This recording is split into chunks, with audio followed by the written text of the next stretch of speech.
Marcos capítulo 4, versículo 16 al 17. Ahora vamos a ver esta porción de Marcos capítulo 4, versículo 16 al 17. Póngale mucha atención. Estos son asimismo los que fueron sembrados en pedregales. Sale el sembrador y lleva la semilla.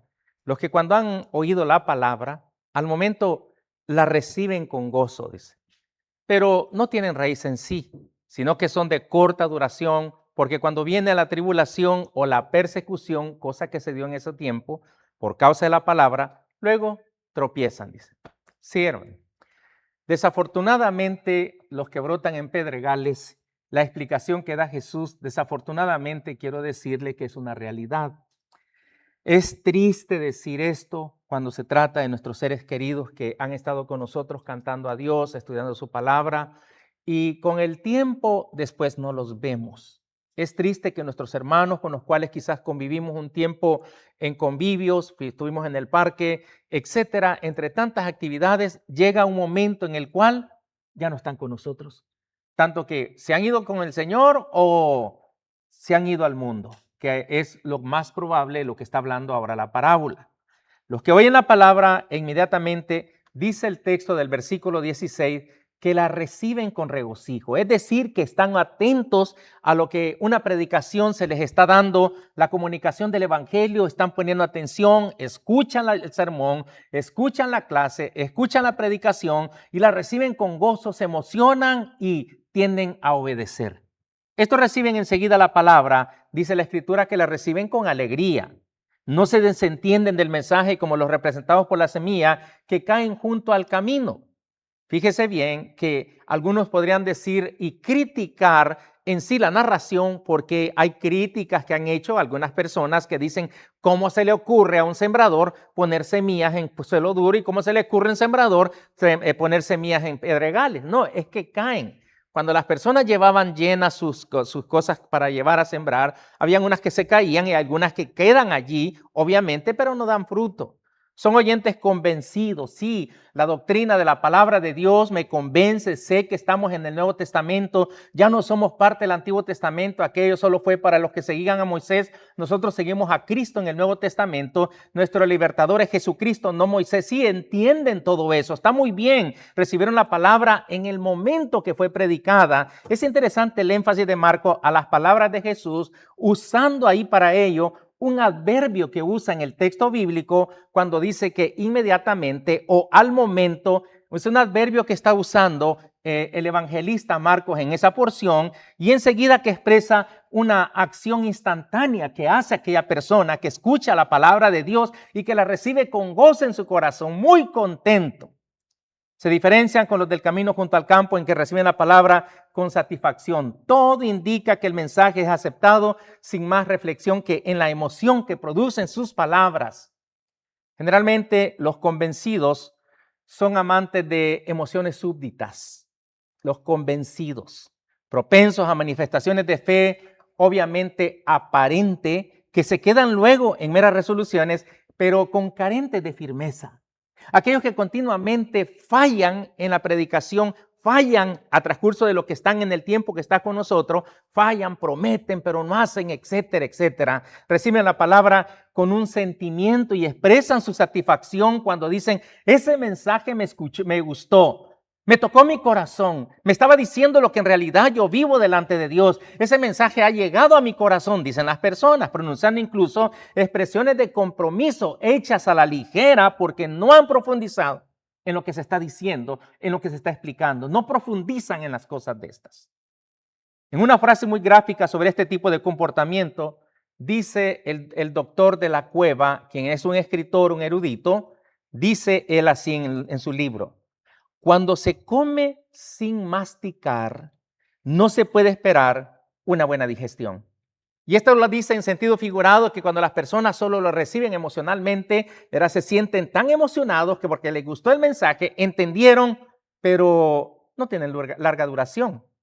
Además, la reciben con gozo como quienes quedan cautivos con un buen mensaje cuando se ha dado una buena explicación. Estos disfrutan con el mensaje que han estado escuchando, mostrándose admirados a las verdades contenidas allí en él, es decir, en el mensaje, pero no los atesoran prácticamente en el corazón, porque solo intelectualmente saben las cosas, pero no ha bajado al corazón.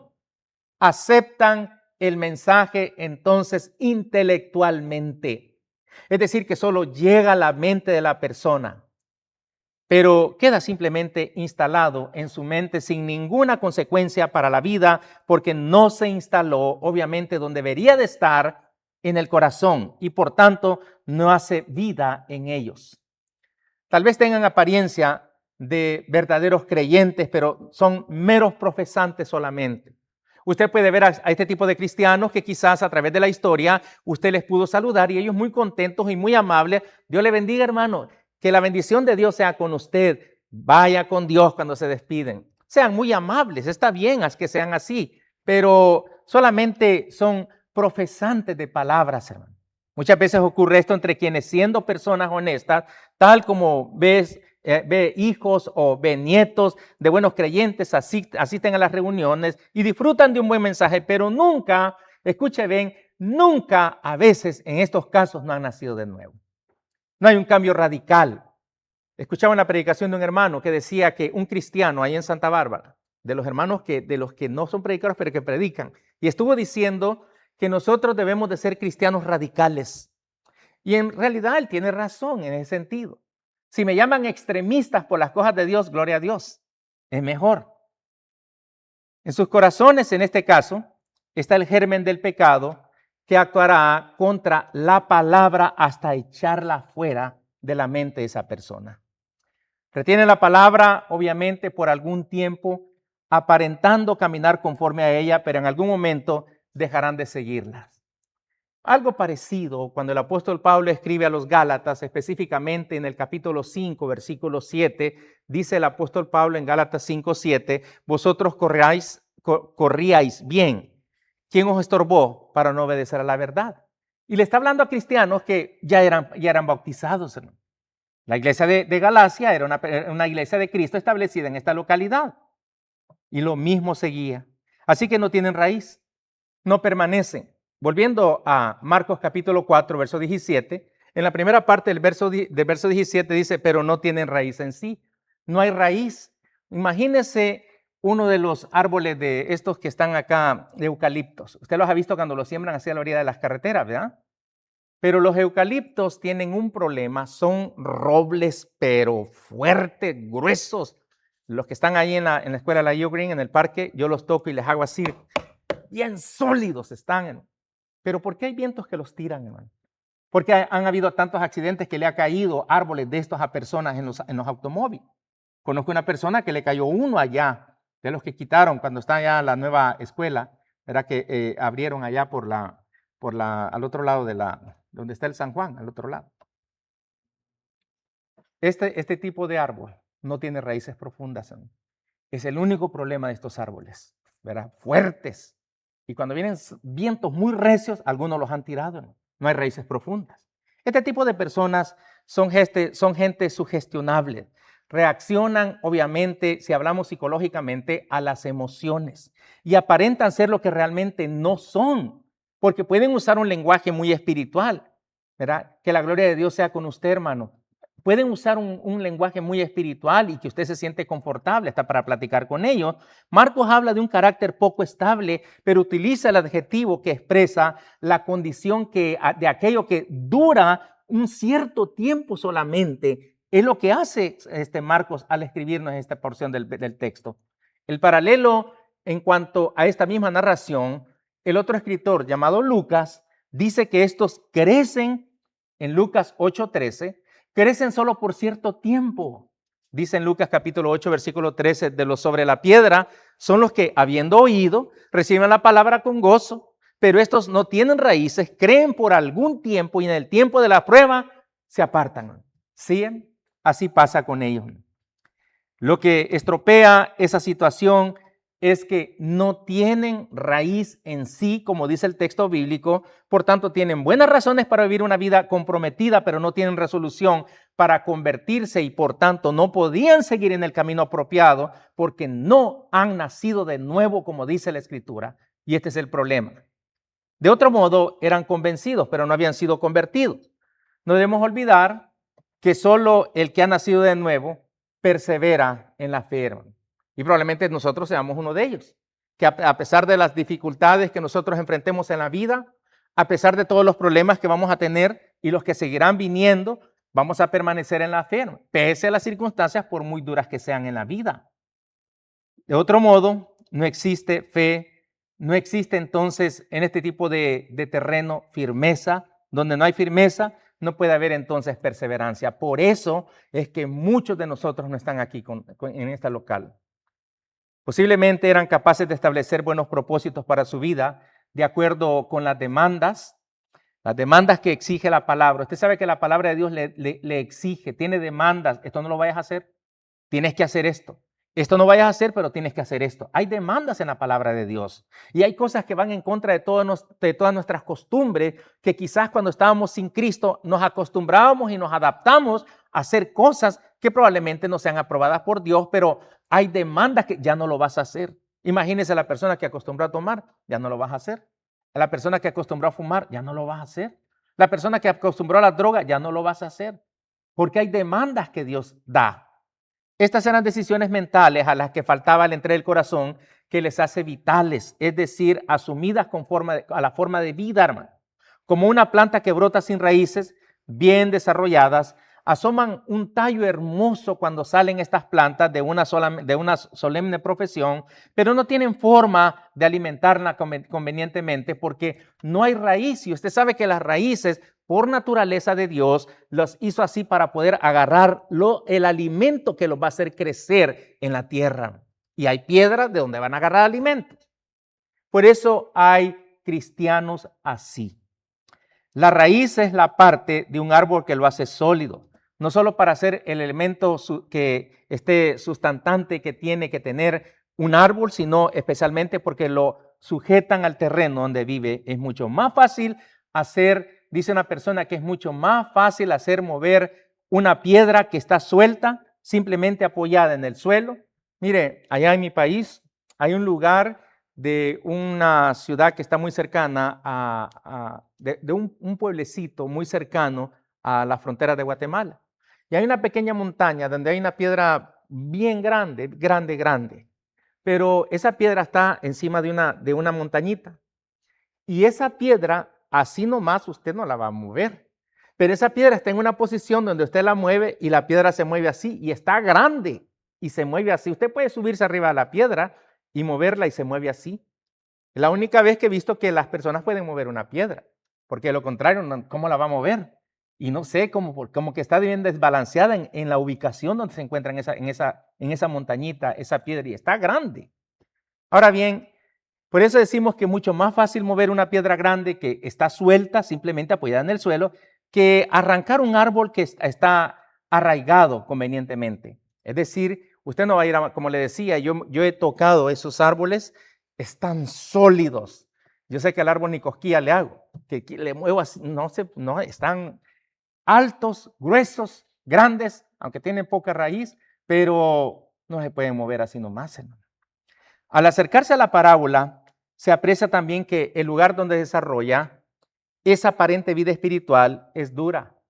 Esa aparente vida espiritual es rocosa, sin vida. Por esa causa, la raíz no puede penetrar para encontrar los recursos de la vida que son referidos a la vida espiritual de la persona, que es la lección de la parábola que enseña la incapacidad de enraizarse en Cristo Jesús, este tipo de personas. Por eso dice, pero es que ¿verdad? Hay que restaurarlo. Probablemente nosotros tenemos que hacer nuestro trabajo porque nosotros no conocemos los corazones de las personas, pero Dios sí los conoce. Nosotros podemos hacer nuestro trabajo en tratar de restaurar porque es bíblico que lo hagamos, pero hay personas que ya no quieren nada con Dios, hermano. Esa es la causa por la que el apóstol Pablo escribe, cuando él escribe en Colosenses, especialmente en el capítulo 2, versículos del 6 hasta el 7, dice el apóstol Pablo, por tanto, de la manera que habéis recibido al Señor Jesucristo, andad en él. Luego dice, arraigados y sobreedificados en él y confirmados en la fe, así como habéis sido enseñados, abundantes en acciones de gracias con frutos del Espíritu en la persona. Los verdaderos creyentes son aquellos que reciben la vida de quienes vida y tienen poder para comunicarla. Es lo que dice Juan 1:4. Cuando las raíces espirituales penetran profundamente en el Señor, es decir, aquellos cristianos que están bien arraigados, son motivo de estabilidad espiritual y desde esa sustentación y provisión también de vida, van creciendo firmemente, establecidos en Él. Una persona que está bien arraigada a las cosas de Dios, yo quiero decirle que no cualquier cosa le mueve. Sí, pese a las circunstancias que usted puede estar pasando, no le va a mover su fe, hermano. Sí, puede preocuparnos cosas de la vida, pero una preocupación normal. Ayer me pregunta vamos a decir mi jefe, ¿verdad? Es una doctora, ¿verdad? Y me dice, del 1 al 5, ¿cómo se siente usted emocionalmente? Nos preguntó a cada trabajador. Del 1 al 5. Y una dijo 3, otra dijo 2. Yo le dije, bueno, si hablamos de salud, 5, pero en cierta dosis de preocupación, 4 le dije. ¿Y por qué? Porque estoy siempre al pendiente de mi esposa, de llevarla a todos los tratamientos y todo eso, pero yo confío en Dios. Pero es la preocupación normal, como cuando usted tiene un pago que hacer, ¿verdad? Usted está preocupado normalmente, pero no está obsesionado por esa preocupación. A eso me refiero. Y por eso puedo decir de un 4 casi llegando al 5. Pero físicamente para trabajar yo me siento bien, gracias a Dios. Dios me ha bendecido mucho, ¿verdad? Gracias a Dios. Dijo, oh, qué bueno. Y así sucesivamente, pero no estoy perfectamente porque soy un ser humano.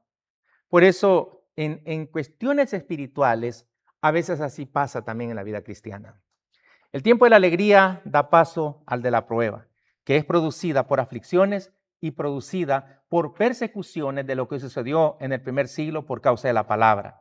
Las consecuencias es evidente. En el momento del conflicto no hay solidez para permanecer estable. Mire lo que dice Mateo capítulo 7, versículos 26 y 27. Mateo capítulo 7, versículo 26 y versículo 27. Pero cualquiera que me oye estas palabras y no las hace, le compararé a un hombre insensato que edificó su casa sobre la arena. Y descendió lluvia y vinieron ríos y soplaron vientos y dieron con ímpetu contra aquella casa y cayó. Y fue grande su ruina. ¿Por qué? Porque estaba fundamentada, sobre edificada en arena. ¿Alguien va a construir una casa en la arena? Nadie, ¿verdad? Nadie la va a construir. Tiene que estar en algo sólido. Por eso los que saben de construcción hacen una base sólida para poner el peso de la casa donde va a estar. No la va a hacer en la arena, así simplemente, no, obviamente. Pues este es el tipo de personas que usan la palabra de Dios emocionalmente solo por el momento. Esta prueba produce en ellos un estado de intranquilidad, hermano, e incluso de temor, de manera que abandonan aquello que está directamente vinculado con ellas. Por eso mismo, las pruebas le hacen tropezar, literalmente se escandalizan cuando llegan a estas situaciones y en ese sentido tropiezan y que como consecuencia, por no tener una fe sólida, bien arraigada y sobreedificada en el Señor, se apartan del camino de Dios. El mismo elemento produce dos resultados distintos. Mire, yo le voy a decir una cosa, los creyentes, si usted está sobreedificado en Jesucristo, usted está bien arraigado en Jesucristo, usted puede ver cualquier tipo de problema en el mundo, a usted no le va a mover su fe. Sí, puede afectarnos emocionalmente, pero no para decir, me voy a retirar del camino de Dios. No. Para los creyentes, las pruebas conducen a una estabilidad en la fe que se hace más sólida. Es decir, que viene un problema, siempre les he dicho, es para pasarnos a otro, ¿verdad? A otro nivel de fe. Cuando uno pasa la prueba, uno sabe de que nos está tocando la fe, pero uno busca más al Señor en el momento de la prueba y lo busca con más intensidad y su fe crece más cuando pasan las dificultades. Porque está arraigada profundamente en Cristo Jesús. Mire lo que dice Primera de Pedro en el capítulo 1, versículo 7, específicamente, Primera de Pedro, capítulo 1, verso 7, para que sometida a prueba vuestra fe, mucho más precioso que el oro, el cual, aunque perecedero se prueba con fuego, sea hallada en alabanza, sea hallada en gloria y honra cuando sea manifestado Jesucristo. Sí, estos sienten gran alegría en las pruebas porque saben que cualquier circunstancia adversa está orientada por Dios para el bien de los suyos. Es lo que dice también cuando el apóstol Pablo escribe a los romanos. En el capítulo 8, específicamente en el versículo 28, dice el apóstol Pablo en Romanos 8:28 lo siguiente, y sabemos que a los que aman a Dios, pero esto es con una condición, los que aman a Dios. ¿Usted ama a Dios? Pues estos son los que aman a Dios. Todas las cosas, las buenas, las malas, las pruebas, las felicidades que usted tiene en la vida, todas las cosas les ayudan a bien, esto es, a los que conforme a su propósito son llamados. Y claro, esto lo dice el apóstol Pablo, las pruebas que refuerzan para los no creyentes son elementos, vamos a decir, disuasorio, así dice un escritor, que los llevan a alejarse del verdadero camino. Por eso, de otro modo, las pruebas refuerzan la firmeza en sí del creyente y eliminan los vamos a decir, los meros profesantes de aquellos que solamente dicen que son cristianos. Por esa razón, el apóstol Pablo, hablando cuando él escribe su carta específicamente a los hermanos de Filipo, de sus aflicciones y persecuciones y las dificultades, él dice en Filipenses 1:12 al 13, y llévese bien claro esto. Filipenses capítulo 1, versos 12 al 13 dice, quiero que sepáis, hermanos, imagínense que Pablo se lo está diciendo. Hermanos de Oxnard, quiero que sepan esto, que las cosas que me han sucedido, le habían sucedido muchas cosas, había estado en cárcel, lo habían azotado, etcétera, etcétera, han redundado, me han fortalecido más para bien, para el progreso del evangelio, como diciendo, entre más sufro las consecuencias, más me entrego a la palabra de Dios. De tal manera que mis prisiones se han hecho patentes en Cristo, en todo el pretorio y a todos los demás, dice el apóstol Pablo. A pesar de las circunstancias, humanamente hablando, poco esperanzadoras, la fe sustentada en el conflicto es lo que, en otras palabras, esta es la filosofía cristiana que muchos en el mundo no pueden entender. Que la fe le sustentaba en el conflicto al apóstol Pablo, de modo que se mantenían en firmeza, pudiendo decir entonces, Filipenses 4:13, a ver, hermanas, ¿qué dice Filipenses 4:13? Hermanas, todo lo puedo en Cristo que me fortalece.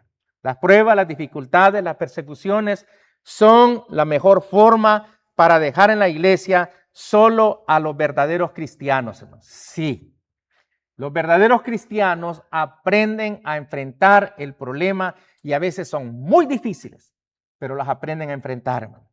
Los conflictos barren a los convencidos, hermano. Sí, y dejan solo a los convertidos. Porque una persona puede convencerse de la palabra, pero no convertirse a ella.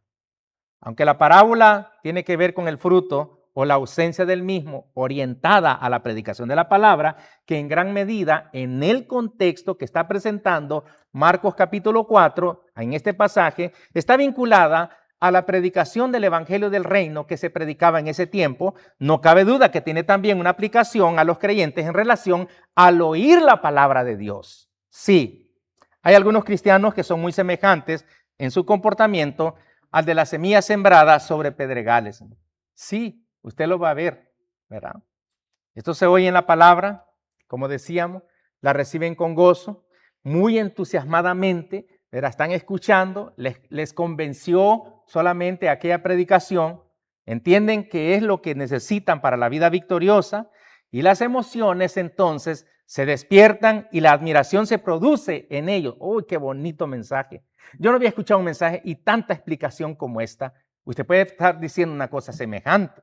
El mensaje es sopesado repetidamente y por un tiempo queda instalado, pero lamentablemente solo en la mente de la persona, generando el propósito de adecuar la vida de las demandas de la palabra de Dios.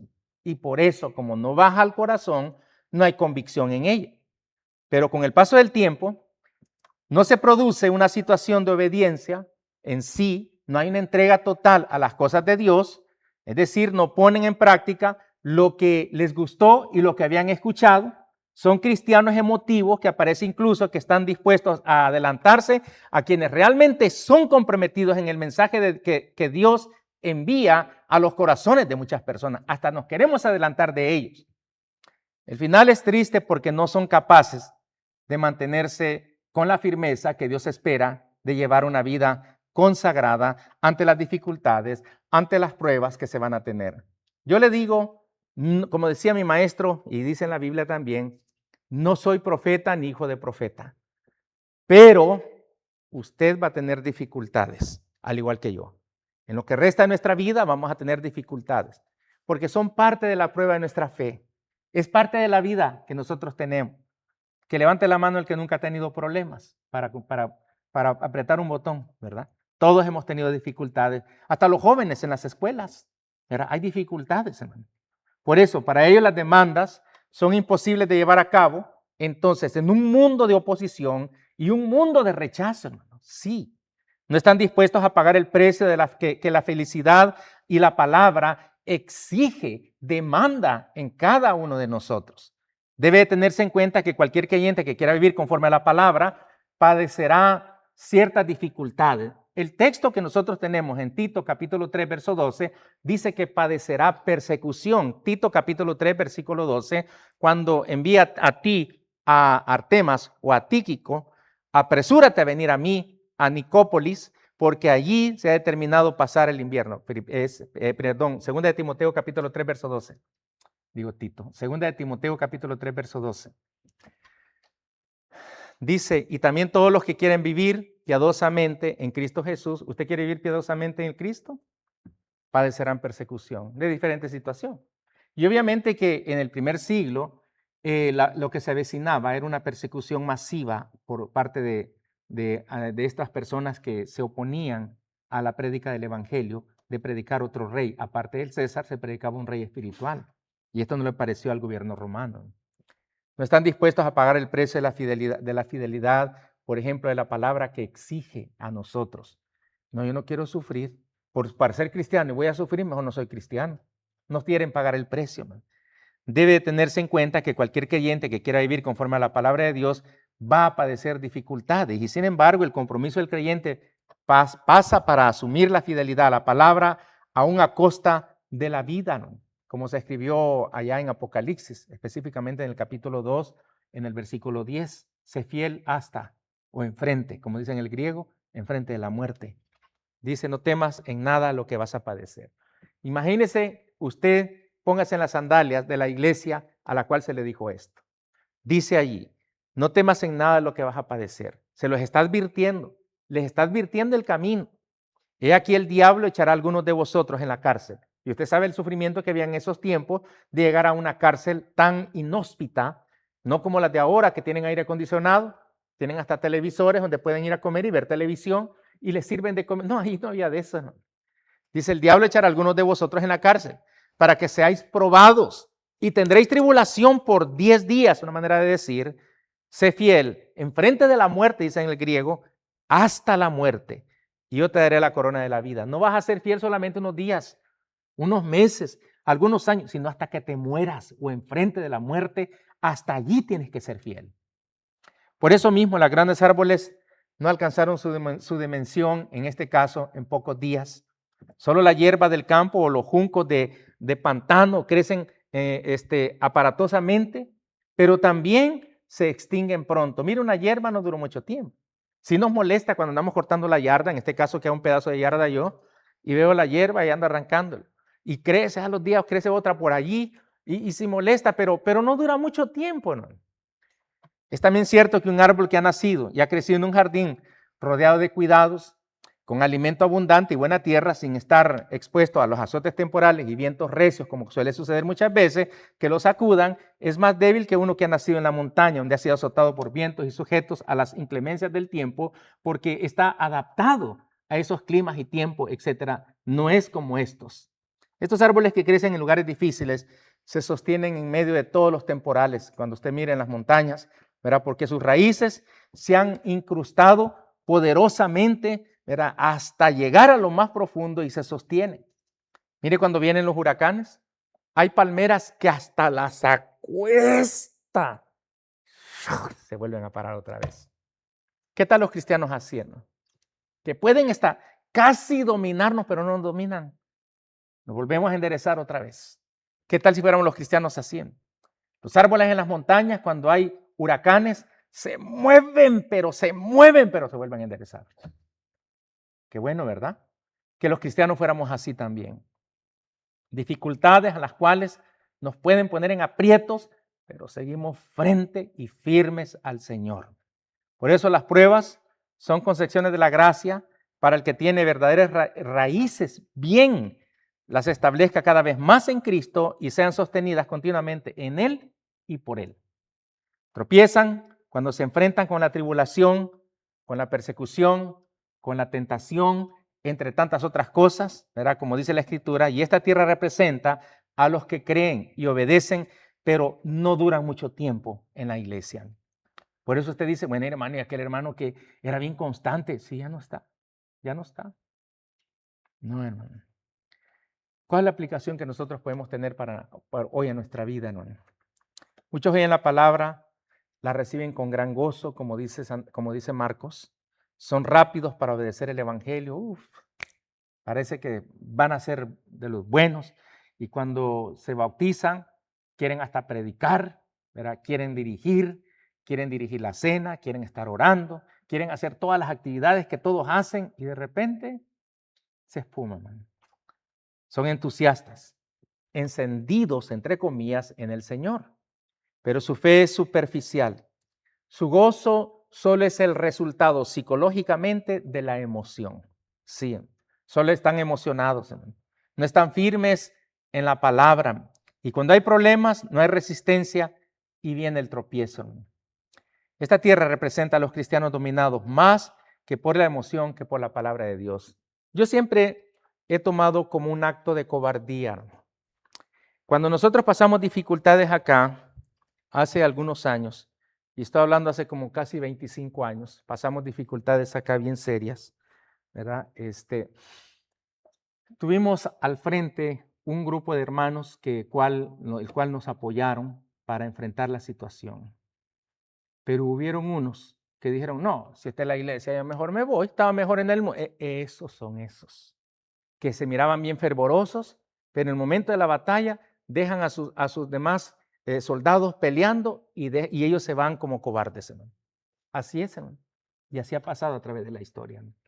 Y me refiero a través de la historia de la iglesia, esto ha ocurrido a través de décadas en las iglesias del Señor, a través de que han atravesado problemas, porque todas las iglesias atraviesan dificultades, todas las iglesias. Qué bonito que todo fuera tranquilo, ¿verdad? En todo el mundo, todas las iglesias del Señor, tranquilidad, ¿verdad? Pero siempre se tiene que estar todos juntos en alerta a la entrada del enemigo, ¿no? Sí, ¿no? A veces en las trayectorias de la historia, a veces han habido en el pasado personas que son muy, ¿cómo decir?, que dan muchas dificultades, ¿verdad? Y la misma persona da la misma dificultad, y luego después uno se pone en oración, o los hermanos en las iglesias se ponen en oración por determinada persona o personas, y de repente se calma. Pero ese mal espíritu entra en otra persona, y ahí va otra vez la secuencia. Y digo yo, pues ya se había tranquilizado la situación, ahora por otra parte está la situación. Así pasan todas las iglesias, hermano.